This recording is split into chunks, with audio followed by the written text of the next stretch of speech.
Okay, video ni cikgu nak ajar tajuk tentang asas juga yang harus anda tahu. Ini ialah tajuk untuk Form 4 dan sangat penting untuk Form 6 selalu keluar. So yang ni belanja susut nilai dan susut nilai terkumpul untuk aset tetap. Aset tetap ialah salah satu aset bukan semasa.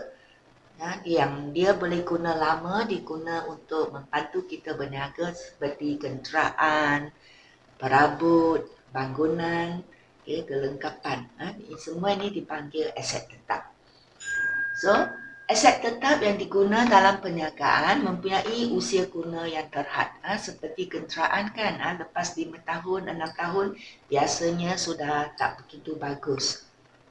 Dan nilai dia akan merosot.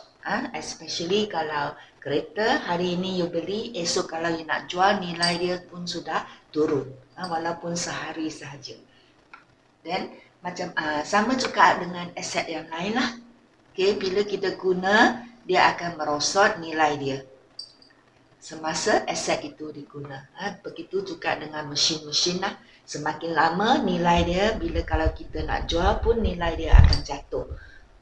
Kejatuhan nilai aset tetap ini kita panggil dia sebagai susut nilai. Nilai dia sudah susut. That's why kita panggil susut nilai. Kenapa kita perlu kira susut nilai untuk akaun? Pengiraan susut nilai ni adalah satu tajuk yang sangat penting.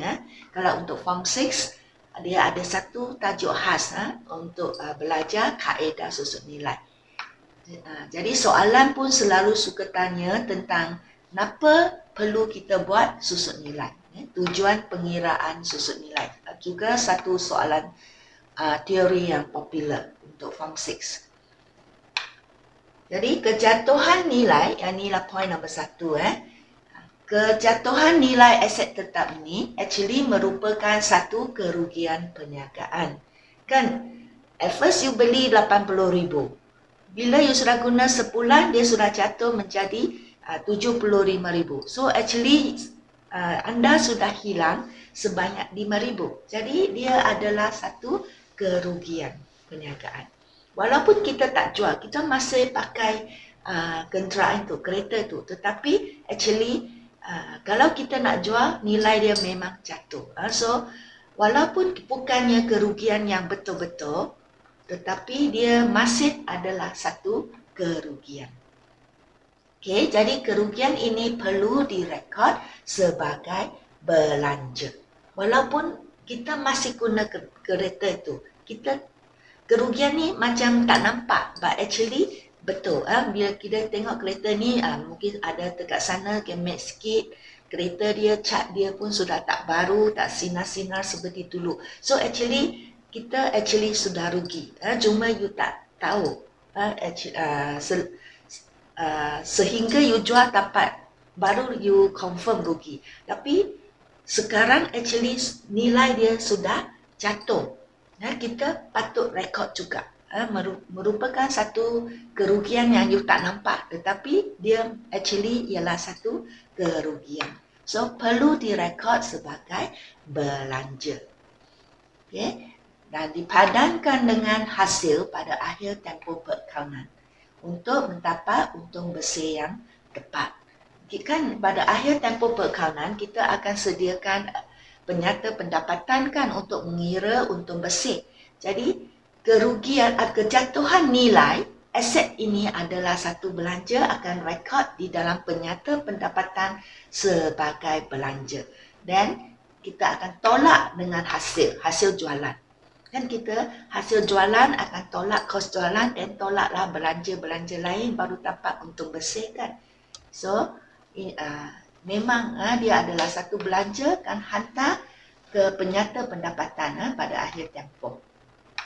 Kenapa kita perlu buat rekod dia sebagai belanja? Kerana ini adalah bersesuaian atau selaras dengan konsep permadanan. Okay, untuk Form 6 kita ada satu tajuk khas untuk belajar konsep-konsep perakaunan.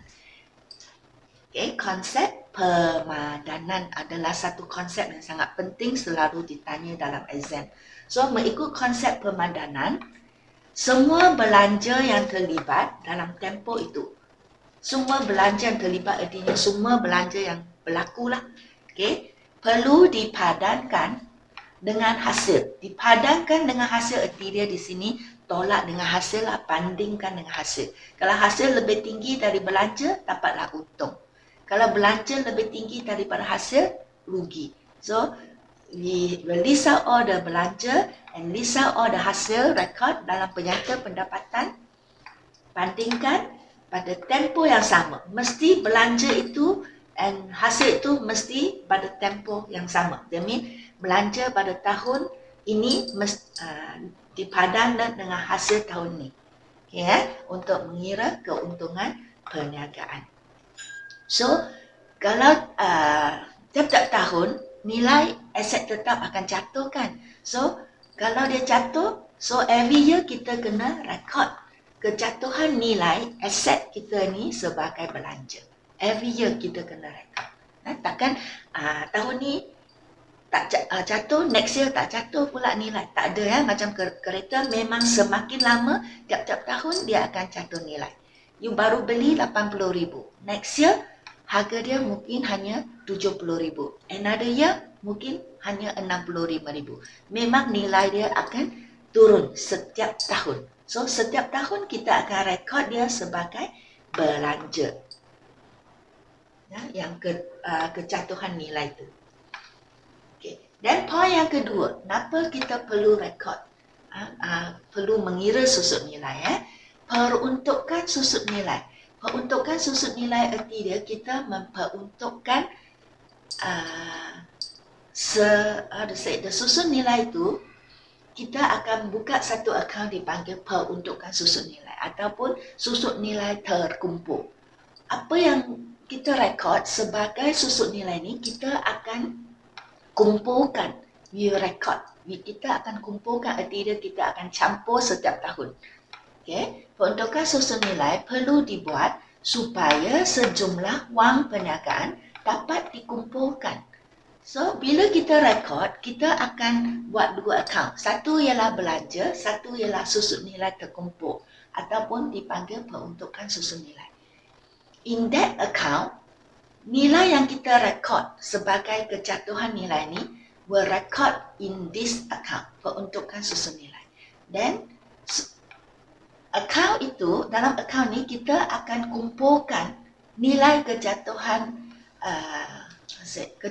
nilai susut nilai ni, kejatuhan nilai aset ni, kumpulkan dalam akaun ni, dan dari situ kita dapatlah sejumlah wang untuk membolehkan aset tetap ni dapat diganti dengan aset yang baru pada akhir hayatnya.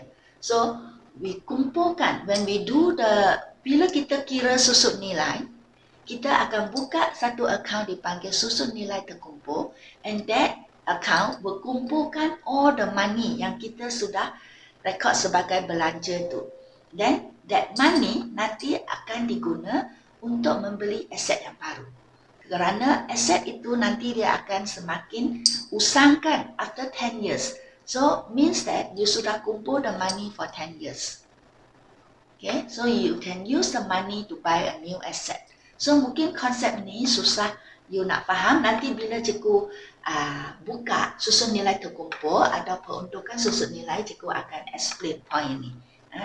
Mungkin sekarang you tak faham sangat, tak apa. Later nanti cikgu tunjuk akaun, you akan faham.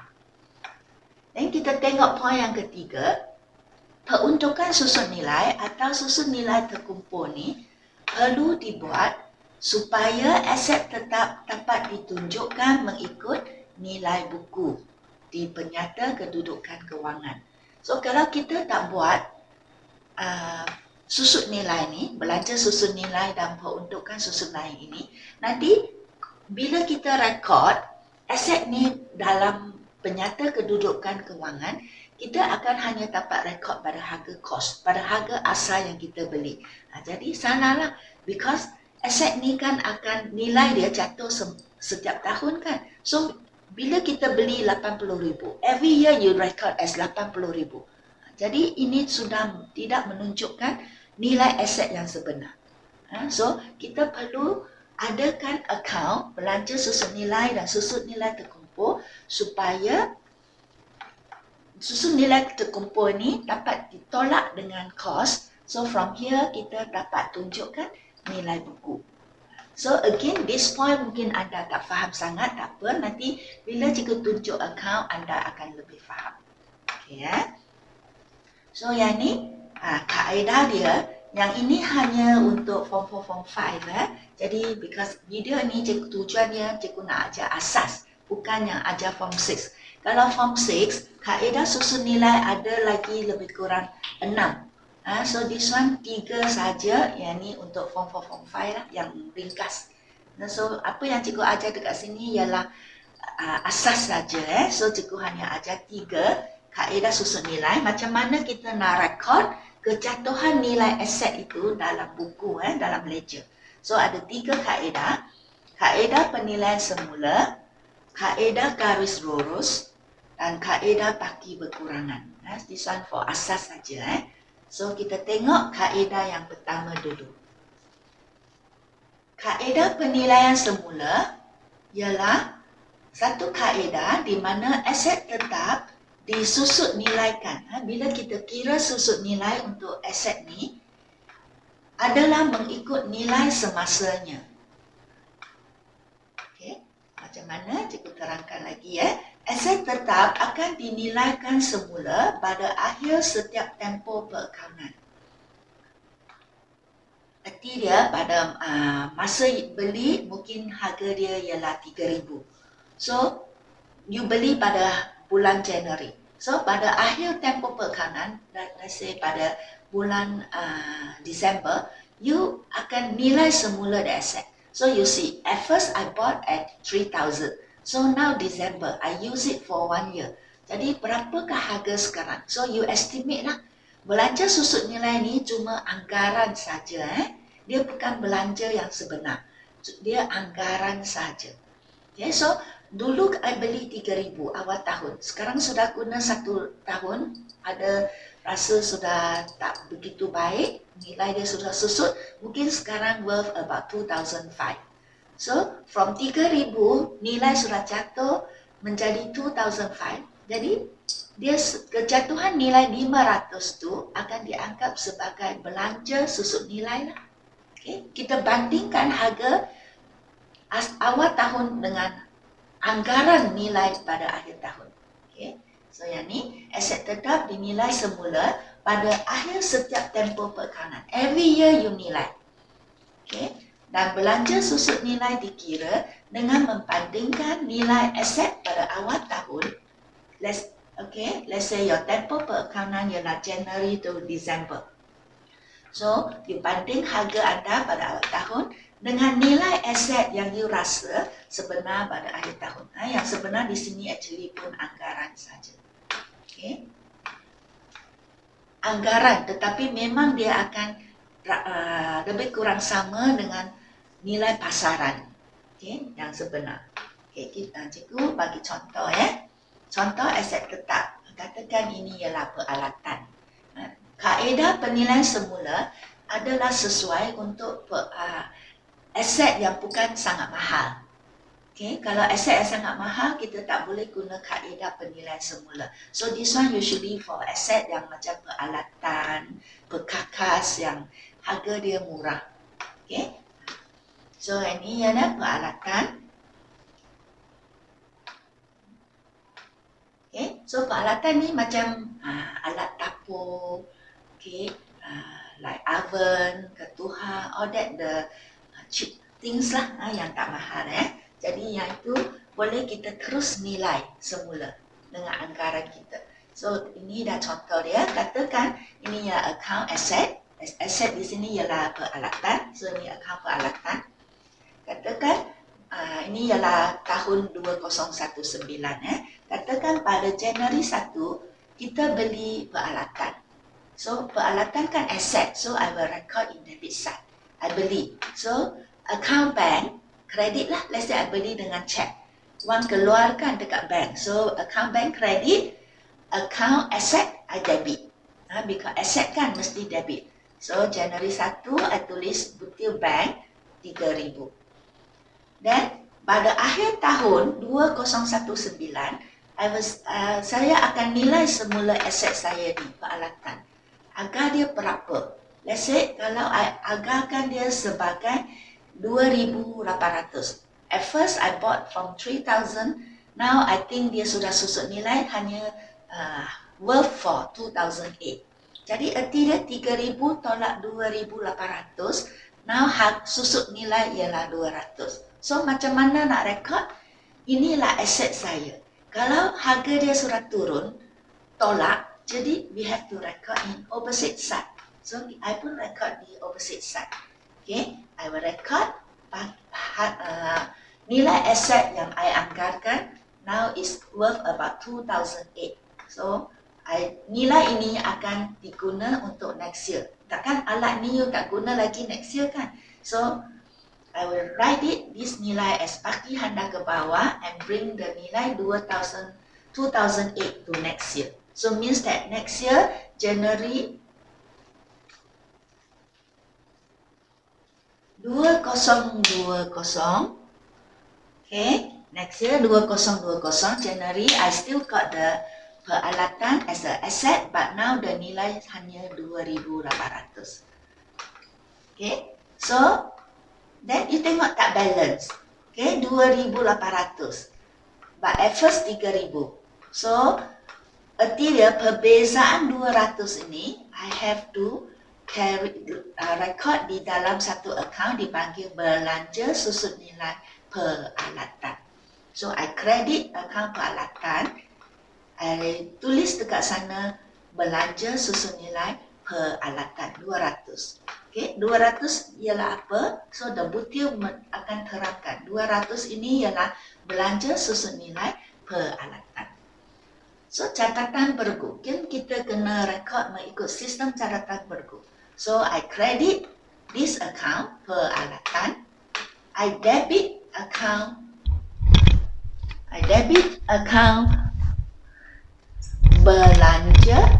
belanja susun nilai peralatan. Okay, again I credit account ini kerana menunjukkan nilai aset saya sudah kurang. Okay, you credit. Then I debit account belanja susun nilai peralatan.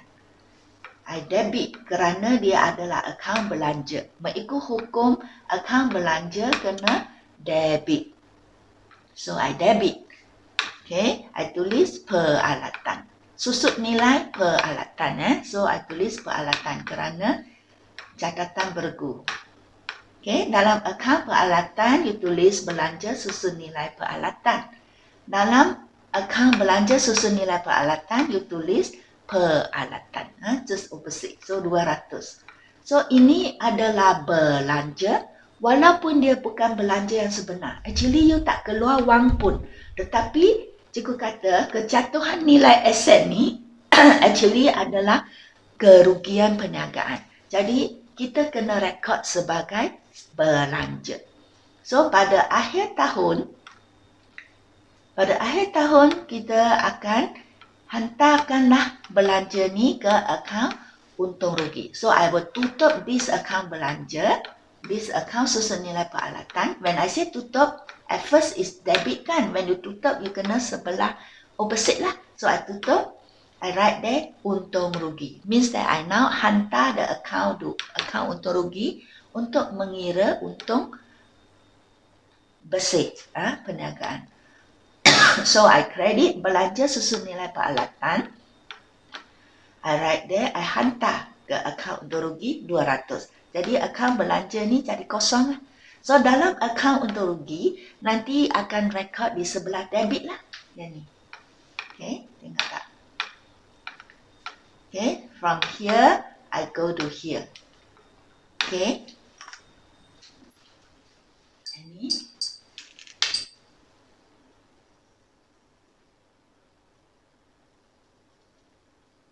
Okay, sistem catatan bergu. So, sistem catatan bergu, kalau nak rekod macam mana kita pindah akaun, kita akan debit akaun untung rugi, kita kredit akaun belanja susun nilai peralatan. Okay, ini. So, kita akan pindah ke akaun untuk rugi. So, kita tulis sebelah debit. Akaun untuk rugi kan hari tu cikgu ajar dia mengikut hukum kan. So, dia belanja mesti debit side. So, I tulis belanja susun nilai peralatan 200. So, di dalam akaun untuk rugi nanti ada banyak belanja lah. Belanja gaji, belanja sewa semua. Nanti all the belanja will list up here. Tolaklah dengan untung kasar. Okay, kan sebelah kredit dia ada untung kan dari akaun perdagangan. So, di sini memang selaraslah dengan konsep pemadanan.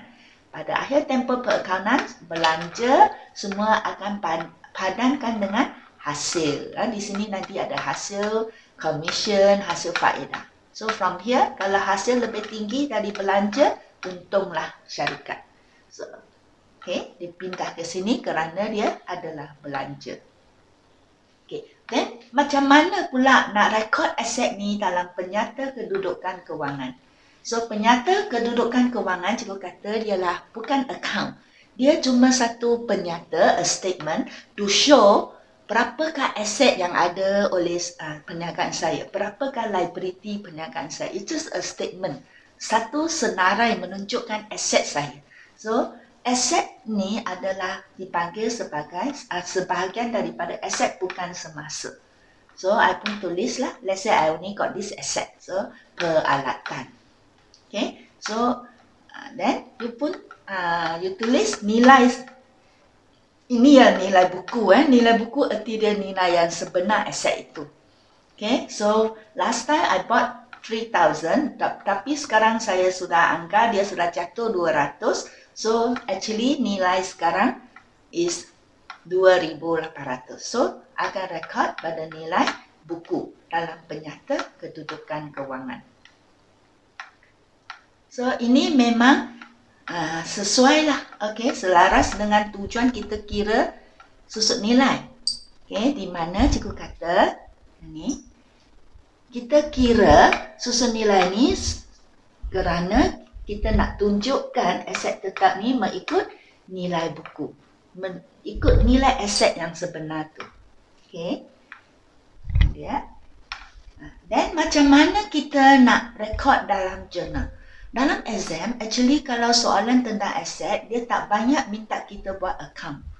Okay, cikgu hanya tunjuk sini supaya anda faham account apa debit, account apa kredit. So once you know the account, you akan tahu macam mana nak rekod dalam journal.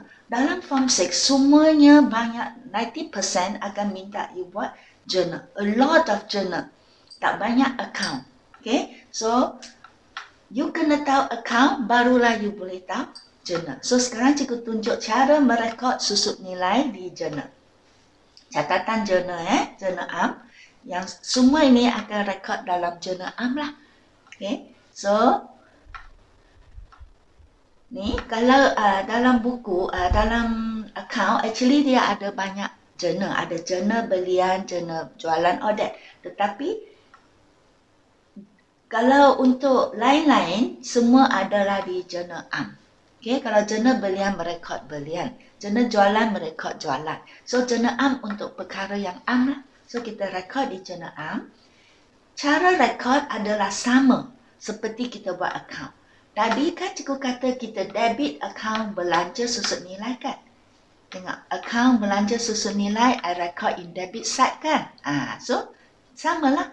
Jurnal am pun ada dua kolom, debit dan kredit. Okay, debit account apa? Kredit account apa? So, you debit account belanja susut nilai. The name of the account. Okay, so I pun letaklah belanja susut nilai saya debit RM200. Then I credit what account? I credit account peralatan. Tadi account peralatan I record di sebelah kredit kan? Kredit.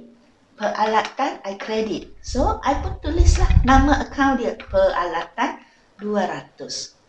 Kemudian you kena tulis penerangan. Merekod belanja susun nilai peralatan pada akhir tempoh perakaunan. So, ramai yang bila buat jurnal, ramai budak yang tak faham, dia kena tengok nama account. Okay? some of them, dia terbalik. Bila cikgu minta buat, dia terbalik. Dia pergi debit peralatan. Dia kredit belanja. So, cikgu pun tak faham. I tanya pelajar tu, kenapa you buat terbalik? Dan dia bertunjuk kepada saya. Cikgu, you tengok. Perkataan belanja susun nilai peralatan kan di sebelah kredit. Salah lah. Kita tak tengok butir. Apa yang kita tengok ialah nama akaun. Akaun tu bukan butir. So, you tengok. Yang kita kredit ialah akaun peralatan. Yang kita debit, akaun belanja susun nilai. Kita tengok nama akaun. Jangan tengok butir. Memang dalam butir, peralatan butir ni di debit. Tetapi we don't look at the butir. We look at the nama akaun tu. So, akaun belanja susun nilai, I catat di sebelah debit. So, I write belanja susun nilai peralatan. Then, akaun peralatan, I catat di sebelah kredit. So, I tulis name of the account tu, peralatan. Okay, ingat sangat penting catat nama akaun Okay, look at what account is that. Then, this is the name of the account. Debit account apa, credit account apa. Okay, dia.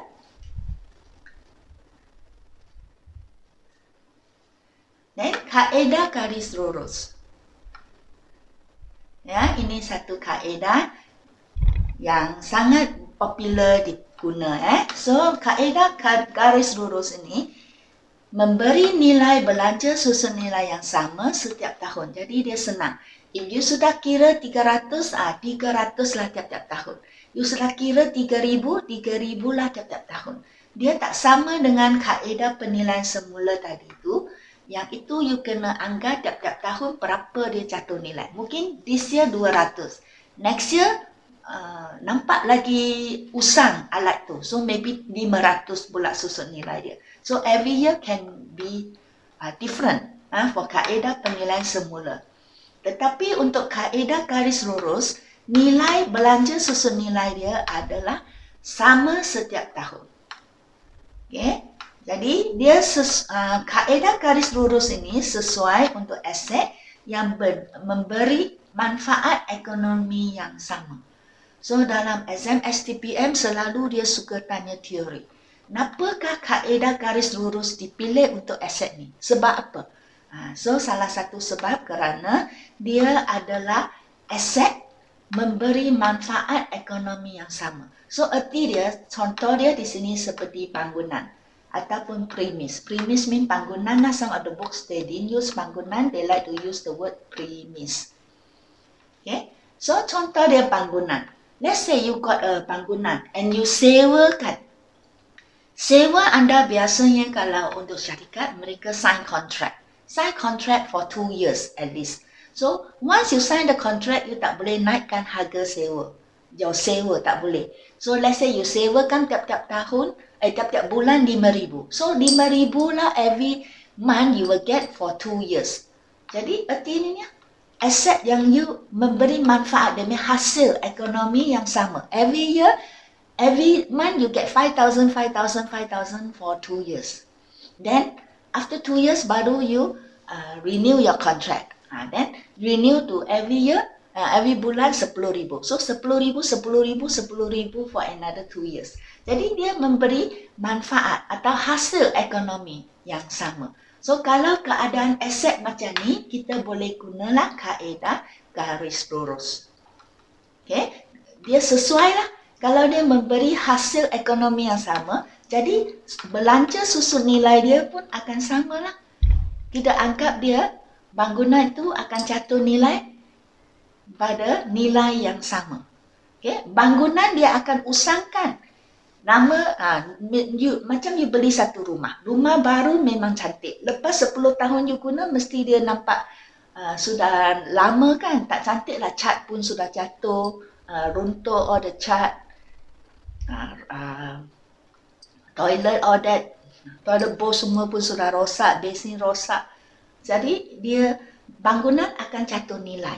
Tetapi bangunan, dia kalau kita sewa, dia memberi hasil sewa yang sama. Jadi kita sesuai guna kaedah garis lurus. Kerana nilai belanja susun nilai dia sama setiap tahun. So dia memang hasil dia sama, jadi susun nilai pun kita anggap dia sama.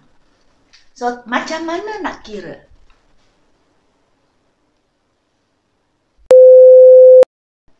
Okay. So macam mana nak kira kalau aset ini dikira mengikut kaedah garis lurus? So ada dua cara untuk mengira. Satu, untuk mengguna peratus. Okay, yang ni biasa soalan akan bagi teruslah kalau dalam exam. Dia terus diberi peratus. Contoh dia di sini, 10% atas kos bangunan. Okay, dia 10 dia kenakan peratus darab dengan kos itu. So contoh dia 10% atas kos aset tu. Let's say sekarang aset dia lah bangunan. So let's say the bangunan harga dia 80,000. So 80,000 darablah dengan 10%. So you get 8,000. So erti dia belanja susun nilai tahunan for that bangunan ialah 8,000. Okay. Nah, satu cara lagi ialah kita mengguna formula. Dia minta dalam exam dia tak bagi berapa persen atas kos. Dia bagi maklumat seperti ini. Dia bagi maklumat berapakah kos aset tu, berapakah nilai sisa aset tu. Nilai sisa, nilai scrap ataupun nilai scrap, erti dia if the bangunan sudah usang, you use for 20 years, 30 years, you want to sell as second hand value. Berapakah second hand value dia? Okay, nilai sisa means second hand value of the asset lah. Okay, so the formula dia ialah kos tolak nilai sisa bahagi dengan usia guna. The asset can use for how many years? Okay, let's say for this soalan cikgu bagi contoh. Contoh yang ni katakan bangunan ni ialah 80,000. Kalau you will sell, nilai sisa katakan ialah 8,000. Contoh sajalah let's say the 10%, nilai sisa is 10% of the bangunan. So let's say if you sell cuma worth 8,000. So you dapatlah 72,000 lah atas bila you tolak. So katakan usia guna ialah 20 tahun. So you bahagilah harga kos tolak nilai sisa bahagi dengan usia guna dia 20 tahun. You will get belanja susun nilai setahun ialah 3,600. So, you tengok cara mana you kira dia akan berbeza lah belanja susun nilai dia. So, ikut soalan in the exam. Nanti kalau exam dia tak bagi kadar, so dia bagi all this information, tidak you have to use formula to count dan belanja susun nilai. So, if you use formula, belanja susunan tahunan ialah 3,600. Kadang-kadang soalan hanya minta kita kira sebulan. Let's say dia minta kita sediakan penyata pendapatan untuk sebulan, untuk kira untung sebulan. So you cannot kira dia belanja untuk setahun. Nanti tak betul kan? Okay, so kalau soalan nak sebulan, you kena kira untuk sebulan. So ini untuk setahun, kalau nak sebulan, you darablah dengan 1/12. Okay, so you dapatlah 300 ringgit. So you kalau soalan nak rekod untuk sebulan, you rekodlah 300. Jangan rekod 3,600. This one for setahun. Okay, tapi untuk di sini cikgu ajar macam mana nak rekod untuk setahun lah. Okay, so, cara merekod dia. So, kita tadi cikgu kata untuk merekod belanja susun nilai hanya dua akaun saja. Okay? Akaun belanja susun nilai bangunan dan akaun susun nilai terkumpul bangunan. Jadi, akaun susun nilai terkumpul bangunan. Yang ini cikgu bagi yang ini ialah kaedah garis lurus. Dia berbeza dengan kaedah penilaian semula. Kalau kaedah penilaian semula, dia sesuai untuk aset yang harga dia murah kan. Jadi harga dia murah, you just compare. Beginning of the year, the asset berapa harga, then you compare dengan end of the year. Buat anggaran, now asset turun harga sebanyak 300. Okay, so you buat anggaran, you tak perlu buka susut nilai terkumpul. Your asset itu sangat murah. You no need kumpul the money to buy the asset because the asset only worth 3,000, 2,000. Murah. You tak perlu kumpul the money to simpan the money to buy the new asset. 3,000 anytime you can just buy. Tetapi kalau aset yang mahal, macam bangunan, worth 200,000. So, kalau macam tu, you kena ada buka akaun susun nilai terkumpul. You tak boleh guna kaedah penilaian semula. You want, if the bangunan sudah usang, you have to rebuild. You runtuhkan the bangunan, you build yang baru, bina bangunan baru, you need a lot of money. So, you have to kumpul, simpan some money to buy or to build another new bangunan. So, kita tak boleh guna kaedah penilaian semula untuk aset yang mahal. Untuk aset yang mahal, we need money. To keep the money, bila aset ni sudah usang, I got money to buy a new one. So, we have to use kaedah garis lurus ataupun kaedah baki berkurangan. So, now I show baki kaedah garis lurus tu. Kalau kaedah garis lurus, kita akan adanya akaun susun nilai terkumpul. Okay? Masih ada akaun belanja susun nilai, tetapi catatan bergu ialah di antara belanja susun nilai dengan susun nilai terkumpul. Dia tak sama dengan kaedah penilaian semula. Catatan bergu ialah di antara, kalau dia kaedah susun nilai, kaedah penilaian semula, dia masih juga ada belanja susun nilai, tetapi dia tak ada susun nilai terkumpul. Kita terus tolak yang belanja susun nilai ni, kita terus rekod dalam akaun aset tu. Nampak tak? Jadi catatan bergu dia ialah di antara belanja susun nilai dengan akaun aset tu. Tetapi untuk kaedah garis lurus, kita tak ganggu akaun aset tu. Okay? Akaun bangunan, kalau I beli, masih akan direkod pada harga kos. Okay? Kita tak ganggu. Yang catatan bergu ialah di antara belanja susun nilai dengan susun nilai terkumpul bangunan tu. Okay? Jadi, kalau kita beli bangunan, katakan 80,000, dia aset kan, our debit account bangunan. Okay? Mungkin cikgu boleh tunjuk di sini. Ya, bila I beli bangunan, okay, let's say bank, 80,000. So, bangunan akaun bangunan. So, I will just biarkan akaun ini. I tak sentuh langsung. I beli, that's it. I debit akaun bangunan kerana dia aset. So, itu je. I tak ganggu. Jadi, bila I kira susut nilai, I tak ada kaitan dengan akaun ni. I tak ganggu akaun dia. But I will buka akaun susun nilai terkumpul. Akaun belanja susun nilai dengan susun nilai terkumpul. I tak rekod di sini. Okay, So, ini belanja susun nilai, I debit.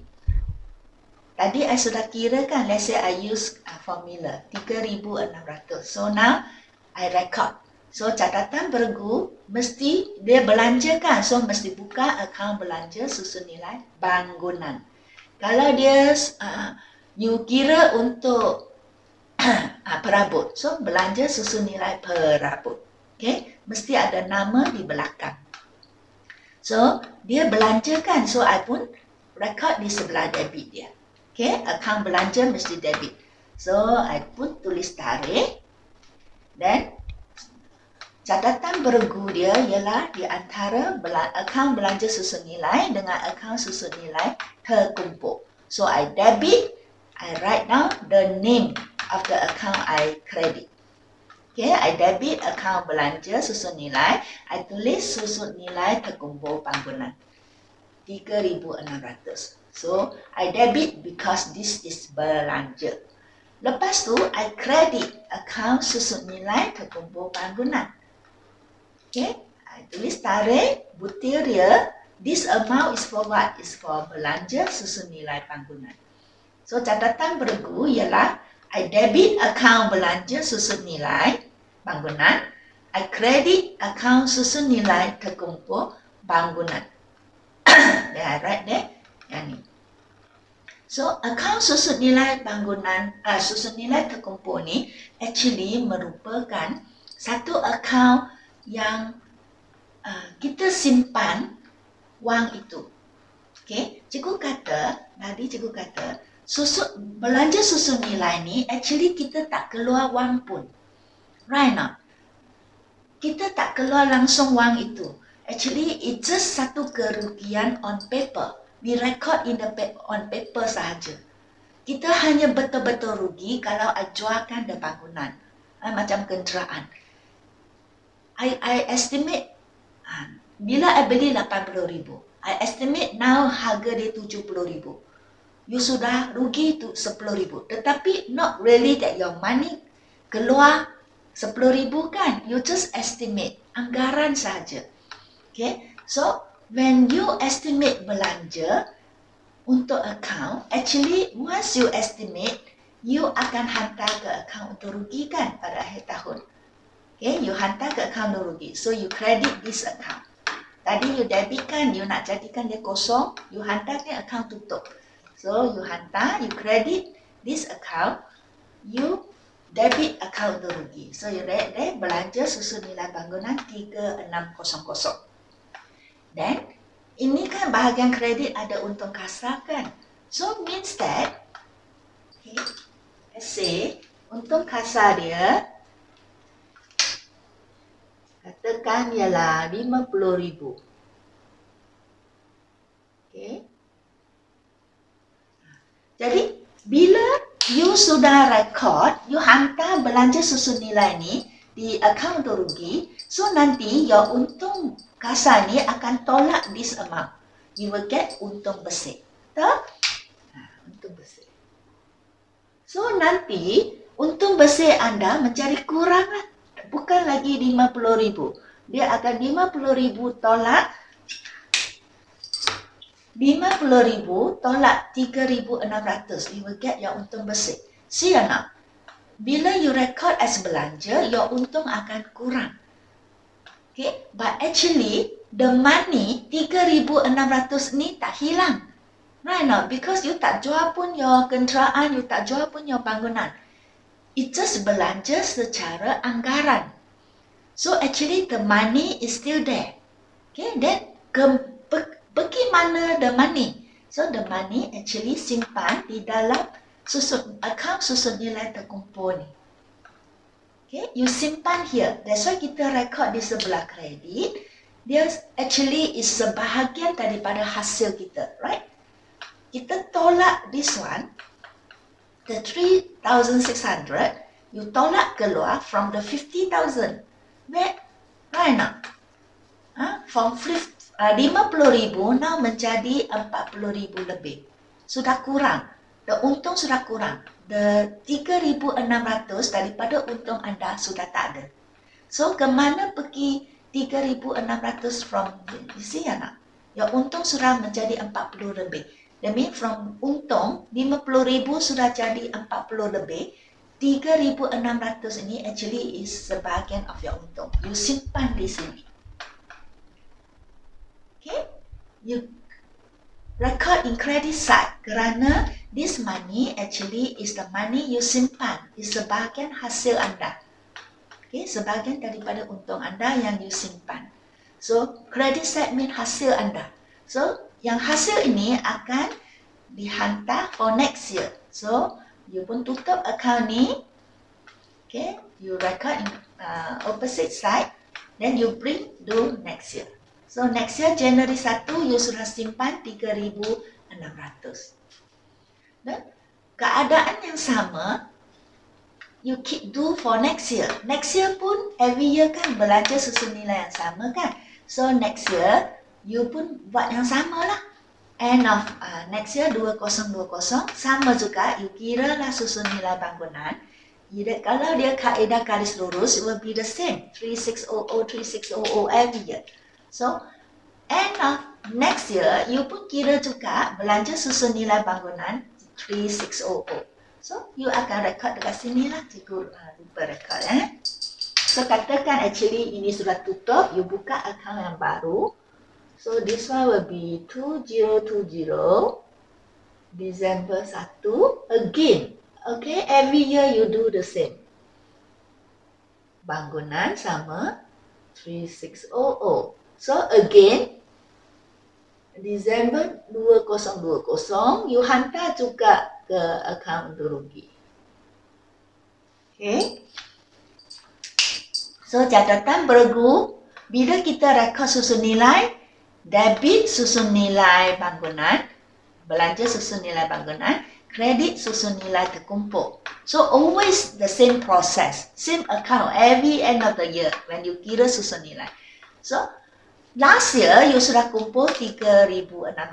This year another 3,600. So end of second year you sudah pun kumpul 7,200. See now, bila you second year, bila you record as belanja susun nilai, actually you keep another 3,600. You see anak? Okay, bila you debit, you credit this account, you debit belanja susun nilai, again this amount 3,600 akan dihantar ke account untung rugi. So, second year, okay, again, untung dia. Let's say untung second year ialah 60,000. Okay, so again, from 60,000, you take out 3,600 because you tolak belanja kan, so you got untung bersih. So your untung become 50 lebih saja. Kerana 3,600 ini sudah ditolak keluar. So keluar ni simpan di mana?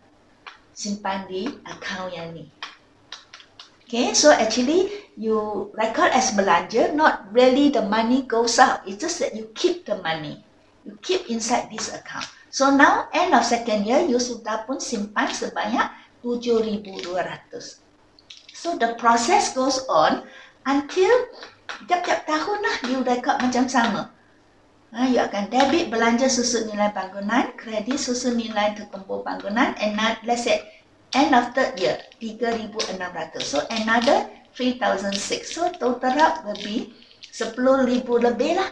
Then you sudah simpan 10,000 lebih. So until for 20 years ke 10 years, wang yang you simpan tu sudah cukup untuk memberi aset yang baru. Okay, so ini memang sesuai lah. Okay, tujuan. Okay, tadi cikgu katakan tujuan dia. Salah satu kenapa kita kira susun nilai, kerana untuk susun nilai ni dapat bila kita kira, kita dapat simpan sejumlah wang, kita kumpulkan dia, simpan dalam akaun susun nilai terkumpul ataupun akaun peruntukan susun nilai. Some of the work they use peruntukan susun nilai actually same. Dapat kumpulkan wang itu, bila aset itu sudah lama, kita bolehkan ada wang untuk gantikan aset ni dengan aset yang baru. Okay, itulah dia. Sebab kenapa kita kira susun nilai. So, when you use this cara, I already simpan the money. Okay. So, dalam exam, cikgu kata, kita sudah record. Lepas tu, kita kena tahu macam mana record dalam journal. Biasanya, as I said, Form 6 tak banyak minta you buat account. Dia banyak journal. So, you must know how to record in journal. So, journal again, dia debit kredit. Ini menunjukkan account apa yang you debit, account apa you credit. So, you debit belanja susun nilai bangunan, kan you debit kan? You credit susun nilai bangunan. Okay? So, you credit susun nilai terkumpul bangunan. So, account susun nilai terkumpul, you credit. Okay? Name of the account, nama account dia. So, you tulislah merekod belanja susun nilai bangunan. Kalau company itu, kalau kita ada banyak aset, so tiap-tiap aset kita kena rekod. So kita mungkin ada belanja susun nilai peralatan, belanja susun nilai mesin, belanja susun nilai bangunan. Sama juga dengan susun nilai terkumpul. Kita ada susun nilai terkumpul bangunan, susun nilai terkumpul mesin, susun nilai terkumpul perabot. So semua ini kalau ada banyaklah akaun belanja susun nilai. Cuma nama dia belakang dia akan tukarlah ikut apakah aset tu. Okay, so ini dia journal. Dan salah satu tujuan kita kira susun nilai ialah kerana kita nak tunjukkan pada nilai buku kan. So samalah kalau aset ni bangunan, kita kena tunjuk dalam penyata kedudukan kewangan pada nilai buku. That means nilai sebenar aset tu. So bangunan ada di bawah aset bukan semasa. So you record lah 80,000. You tengok tak akaun dia 80,000. Bila cikgu record susun nilai, I tak ganggu that account. So dia masih direkod pada harga asal dia 80,000. Okay, so pada akhir tahun you pun kira lah hantar ke bawah 80,000, bawa ke bawah 80,000. Then this amount will bring to penyata kedudukan kewangan. So dalam kedudukan kewangan you pun tulis 80,000 because kan hantar dari akaun ni kan. Okay, so you dalam penyata kedudukan kewangan, bukan PPK pula, PKK. Penyata kedudukan kewangan, kita akan rekod bangunan pada harga kos kerana kan kita pindah dari akaun bangunan bawa ke sini 80,000. So tak betul lah kan? Actually end of the year bangunan anda mungkin sudah usang sikit. So not worth 80,000 dah. Jadi kita perlu tunjuk nilai yang sebenar. So kita tolaklah susun nilai terkumpul bangunan. Okay, katakan first year. So first year kan bagi hantar ke bawah dia ialah 3,600 kan. So end of first year dia sudah susun nilai 3,600. So tolak susun nilai terkumpul 3,600. So inilah nilai buku dia. Okay, nilai buku. So the formula untuk mengira nilai buku ialah kos tolak susun nilai terkumpul. Then you will get the nilai aset yang sebenar. So for second year dia turun lagi kan nilai dia. So second year you cannot tolak 3,600 lah. That is turun nilai first year. Then second year dalam penyata kedudukan kewangan, so you masih akan record as 80,000 because akaun bangunan tak ganggu kan. So second year also same 80,000 you bring here. Tetapi you sudah aset tu sudah susut nilai setahun 3,600. So tahun kedua dia sudah susut nilai 7,200. Tak? End of second year is 7,200. So this pagi you bring here. Okay. So end of second year aset anda hanya worth 72,800. So ini sesuailah dengan tujuan kita kira susut nilai supaya aset kita boleh ditunjuk pada nilai buku, iaitu nilai aset itu yang sebenar. Okay, ini satu perkara yang penting perhatian. Yang rekod di akaun untung rugi, penyata pendapatan ialah belanja susut nilai. Okay, dalam akaun rugi belanja susut nilai.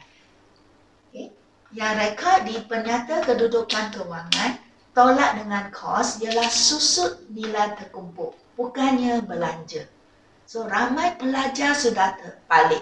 Dia tolak belanja di sini, dia letak susut nilai terkumpul di sini. Kalau macam ni salahlah, kosong markah. Okay. Jadi ingat belanja rekod di untung rugi, susun nilai terkumpul rekod di penyata kedudukan kewangan.